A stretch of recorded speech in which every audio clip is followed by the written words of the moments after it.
हरिओम. मी समीक्षा विरामरे, उपासना केंद्र Vikhroli park side. मी बापूंना खूप लहानपणीच बघितलं होतं, पण कधी असं समोरून बघण्याचा योग नव्हता आलेला. मला लहान असतानाच आमच्या एका गणपतीचं मंदिराचा जीर्णोद्धार होता. तिथे जे महाराज आले होते, त्या महाराजांनी एक बापूंचा फोटो प्रत्येक भक्ताला दिला होता, म्हणजे तिकडे येणाऱ्या प्रत्येक दर्शन करणाऱ्या माणसांना दिला. तर तो फोटो मी घरी आणला आणि आईच्या इकडे माझ्या तिथे ठेवला होता. आणि मग मी आपलं दररोज असं बघायची वगैरे, पण बापू कोण आहे काही मला माहिती नव्हतं. नंतर माझं शिक्षण झालं, मग मी मुंबईला आली.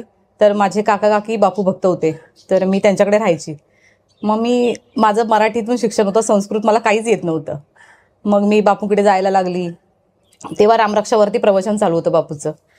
मग मी बापूला बोलायची, मला रामरक्षा बोलताच येत नाहीये, संस्कृतमध्ये असल्यामुळे मला काहीच कळत नव्हतं. मग मी माझ्या काकीला बोलायची, ती बोलायची अरे होईल, काय नाही, बापू सगळं करून घेतो. मग मी टेपमधून ना कॅसेट टाकून ती रामरक्षा पाठ करून करून असं वाचायला सुरू केलं.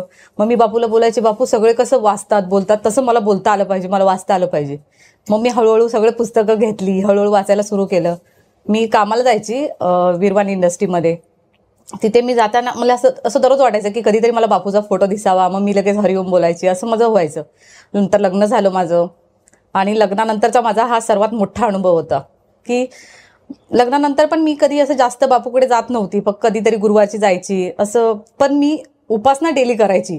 मी जशी बसमध्ये बसायची ना, तसं मी पहिलं आता कसं मुलं मोबाईल काढून मोबाईल बघत बसतात, तसं मी पुस्तक घेऊन वाचत बसायची, जोपर्यंत माझा स्टॉप येत नाही तोपर्यंत. मी रामरक्षा, हनुमान चालीसा सगळं माझं चालू असायचं. लग्न झाल्याच्या नंतरचा माझा हा अनुभव आहे. माझी मुलगी 1 वर्षाची होती आणि मी गावाला निघाली होती. गणपतीच्या वेळेला आम्ही गावाला जातो दरवर्षी, त्याप्रमाणे जाताना सगळी ज्वेलरी बॅगेमध्ये भरलेली, सगळे पैसे, गाडीचं तिकीट पर्समध्ये. आम्ही निघालो, घाटकोपरला उतरलो आणि माझी परेलवरून एसटी होती गावाला जायला. आणि रिक्षामध्ये खूप सामान, आम्ही गावाला जाताना खूप सामान घेऊन जातो सगळे इथूनच. ते सगळ्या बॅगा, आणि मुलगी लहान असल्यामुळे मी पर्स काढून रिक्षाच्या मागे ठेवली, पाठीमागे. आणि आम्ही घाटकोपरला रिक्षा थांबली. बारीक बारीक पाऊस चालू होता, सीझन पावसाचा असल्यामुळे. आम्ही बॅगा सगळ्या बाहेर काढल्या आणि माझी पर्स रिक्षातच राहिली. माझ्या लक्षातच नाही आलं ते पटकन. आम्ही उतरलो घाईघाईमध्ये, आणि दुसरा एक माणूस तिथे जस्ट आला आणि तो बोलला मला बसायचंय. तर त्यांनी त्या रिक्षावाल्याला विचारलं पाईपलाईन, तो त्या रिक्षामध्ये बसला. पण तो माणूस होता ब्लॅक पॅन्ट, व्हाईट शर्ट आणि रुद्राक्षाची माळ होती त्याच्या गळ्यामध्ये, पण मी चेहरा नव्हता पाहिलेला. तो माणूस त्या रिक्षामध्ये बसला, आम्ही रिक्षातून निघून गेला. आणि मी नंतर मिस्टरांना बोलली, अरे माझी पर्स. ते बोलले काय झालं? मी म्हटलं पर्स नाही काढली मी. बोलतात आता काय करणार? तिकीट पण त्याच पर्समध्ये आहे, मोबाईल पण त्या पर्समध्ये आहे, काहीच नव्हतं माझ्याकडे. मिस्टरांकडे एक मोबाईल होता छोटासा, तो पहिल्यातले एक टाटाचे मोबाईल होते. तो काय एवढा, माझा पण मोबाईल टाटाचा असायचा आणि तो आपडल्यामुळं बंद व्हायचा कधी कधी अचानक. तो मोबाईल होता पण त्याच्यामध्ये. आणि मग माझे दीर आले, ते बोलले काय झालं? म्हटलं असा असा प्रॉब्लेम झाला, आता बॅग तर नाही आहे आणि एसटीचा टायमिंग पण 10 वाजता एसटी सुटणार आहे, आपल्या 8:30 इथेच झालेत. तरी मी म्हटलं तुम्ही एक कंप्लेंट देऊन या जाऊन. भेटली तर भेटली. माझे मिस्टर पाईपलाईन आपल्या घाटकोपर पोलीस स्टेशनला गेले. तिथे गेले, त्यांनी सांगितलं कंप्लेंट लिहित आहेत, काय काय वस्तू बॅगेत तुमच्या आहेत काय नाही ते सगळं सांगत होते. तोपर्यंत माझ्या बाजूला सगळी माणसं जमा झालीत, मी रडतेय. आणि माझं काही एवढं हे नव्हतं तेव्हा. मी फक्त एक छोटंसं माझं लॉकेट होतं, हातनी गळ्यात धागा होता. मी असं लॉकेट हातात पकडून बापूला बोलते, बापू हे काय चाललंय? मी जर खरंच तुझी मनापासून काय केलं असेल ना, तर मला माहिती नाही, मला माझी बॅग पाहिजे. तू मला गावाला जायच्या आधी मला माझी बॅग परत द्यायची आणून, बस, बाकी मला माहिती नाही. जर मी खरंच तुझं मनापासून काय केलं असेल ना आतापर्यंत. आणि एक म्हणजे एक लेडीज तिथे आली, ती मला बोलली काय झालं? म्हटलं असंच आहे. म्हटलं तुझ्या बॅगेत फोन आहे? मी बोलली हां, मोबाईल आहे माझ्या बॅगेत.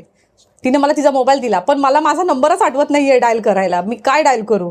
शेवटी कसं तरी करून मी तो नंबर आठवला, नंबर डायल केला आणि फोन वाजतोय पण कोण उचलतच नाहीये. आता त्या माणसाला पण ऐकायला येत नसेल अक्षरशः की मोबाईल बॅगेत असल्यामुळे. त्याने तो थोड्या वेळाने उचलला. मला बोलला काही घाबरू नका, तुम्ही जिथे आहात तिथेच थांबा, मी बॅग घेऊन येतो. माझे मिस्टर कंप्लेंट लिहेपर्यंत तो माणूस मला रिटर्न बॅग घेऊन आला. मी लगेच दुसऱ्या माणसाच्या मोबाईलवरून माझ्या मिस्टरांना माझ्याच मोबाईलवरून फोन लावला की माझी बॅग मला मिळाली, तुम्ही या, कंप्लेंट नका लिहू. मी ती बॅग ओपनही करून बघितली नाही की बॅगेत काय आहे काय नाही आहे. त्या माणसाने जशी मला बॅग दिली, मी त्याच्या पायाला हात लावला. तो माणूस मी मागे वळेपर्यंत निघून गेलेला होता, मला तो दिसलाच नाहीये. त्याच्यानंतर हे सगळं फक्त बापूच करू शकतो हे मला माहिती होतं. आणि माझी मुलगी पण रडत होती, पाऊस चालू होता, मी सगळी भिजलेली होती. अशा अवस्थेत आम्ही ट्रेन पकडून परेल स्टेशनला पोहोचलो. परेल स्टेशनला उतरून ब्रिजवरून आम्ही खाली जातोय.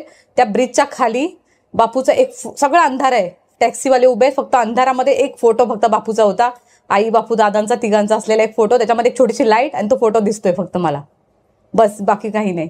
मी माझ्या मिस्टरांना बोलली हाच हे सगळ्यात जो करणारा आहे ना तो फक्त हाच करू शकतो, बस बाकी कोणी नाही आहे. आणि तेव्हापासून माझा बापूवरचा विश्वास एवढा हे झाला ना की मी काही करू शकते बापूसाठी. म्हणजे बापू माझ्याकडून करून घेतो, मी तर काही करत नाहीये, पण हा माझा सगळ्यात मोठा अनुभव आहे. हरिओम श्रीराम अंबज्ञ.